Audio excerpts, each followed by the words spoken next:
ಕಳೆದ 40 ವರ್ಷಗಳಲ್ಲಿ ಇರದ ನಿರುದ್ಯೋಗ ಸಮಸ್ಯೆ ಪ್ರಸ್ತುತವಾಗಿ ಕಾಡತೊಡಗಿದೆ ಎಂದು ಪ್ರಗತಿಪರ ಚಿಂತಕ ಯತಿರಾಜ್ ಆರೋಪಿಸಿದ್ದಾರೆ. ತುಮಕೂರಿನಲ್ಲಿ ಸಿಐಟಿಯು ಸಂಘಟನೆಯ ಕೇಂದ್ರ ಸರ್ಕಾರ ವೈಫಲ್ಯ ಖಂಡಿಸಿ ನಗರದ ಡಿಸಿ ಕಚೇರಿ ಮುಂದೆ ಪ್ರತಿಭಟನೆ ಹಮ್ಮಿಕೊಳ್ಳಲಾಗಿತ್ತು. ಈ ಸಂದರ್ಭದಲ್ಲಿ ಮಾತನಾಡಿದ ಅವರು, ಕಳೆದ 40 ವರ್ಷಗಳಲ್ಲಿ ಇರದ ನಿರುದ್ಯೋಗ ಸಮಸ್ಯೆ ಈಗ ಕಾಡತೊಡಗಿದೆ. ನಮ್ಮ ನಾಡುವ ಸರ್ಕಾರಗಳು ಮೌನವಾಗಿದೆ ಎಂದು ಕಿಡಿಕಾರಿದರು. ನಮಗೆ ಬಹಳ ದೊಡ್ಡ ರೈತರ ಜೊತೆಗೆ ಕಾರ್ಮಿಕರ ಪರಿಸ್ಥಿತಿನೂ ಕೂಡ ಅಂತದ್ದೇ ಇದಾಗಿದೆ. ಬೇಡ ಹೋಗ್ಲಿ, ಇನ್ನೇನಾದ್ರು ಇದು ಮಾಡ್ತಾರ ಅಂದ್ರೆ ಯುವ ಜನರಿಗೆ ಉದ್ಯೋಗಗಳಿಲ್ಲ. ಇವತ್ತು 40 ವರ್ಷಗಳಲ್ಲಿ ದಾಖಲೆಯ ನಿರುದ್ಯೋಗ ನಿರ್ಮಾಣ ಆಗಿದೆ.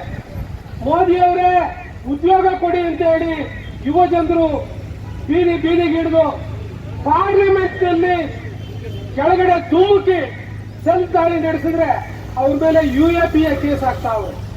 ಕೆಲಸ ಕೊಡ್ತಾ ಇಲ್ಲ, ಅವ್ರ ಮೇಲೆ UAPA ಕೇಸ್ ಹಾಕಿ ಹೆದರಿಸುವಂತದ್ದು. ಸ್ನೇಹಿತರೆ, ಇವತ್ತು ರಾಜಧಾನಿ ದೆಹಲಿನಲ್ಲಿ ಏನಾಗ್ತಾ ಇದೆ ಅಂತ ನಾವು ನೋಡ್ತಾ ಇದ್ದೀರಿ. ದೆಹಲಿ ರಾಜಧಾನಿ ಒಳಗಡೆ ರೈತರ ಮೇಲೆ ದೌರ್ಜನ್ಯ ನಡೆಸ್ತಾ ಇದ್ದಾರೆ. ಎಂಥದ್ದು ಅಂತ ಅಂದ್ರೆ, ಗಡಿಗಳಲ್ಲಿ ಶತ್ರು ರಾಷ್ಟ್ರಗಳ ಮೇಲೆ ಪ್ರಯೋಗ ಮಾಡ್ತಕ್ಕಂಥ ಮಾರಕ ಅಸ್ತ್ರಗಳನ್ನೆಲ್ಲ ಕಾರ್ಮಿಕರ ಮೇಲೆ, ರೈತರ ಮೇಲೆ ಬಳಸ್ತಾ ಇದ್ದಾರೆ.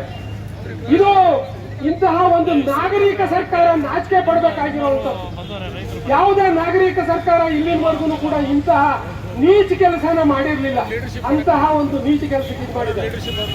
ಇವತ್ತು ಶಿಕ್ಷಣ ಅನ್ನೋದು ಯಾರಿಗೆ ದುಡ್ಡಿದೆಯೋ ಅವರಿಗೆ ಮಾತ್ರ ಸಿಗಂಗಾಗಿದೆ. ಹಾಗಾಗಿ ಮಹಿಳೆಯರ ಮೇಲೆ ದೌರ್ಜನ್ಯ ಜಾಸ್ತಿ ಆಗಿದೆ.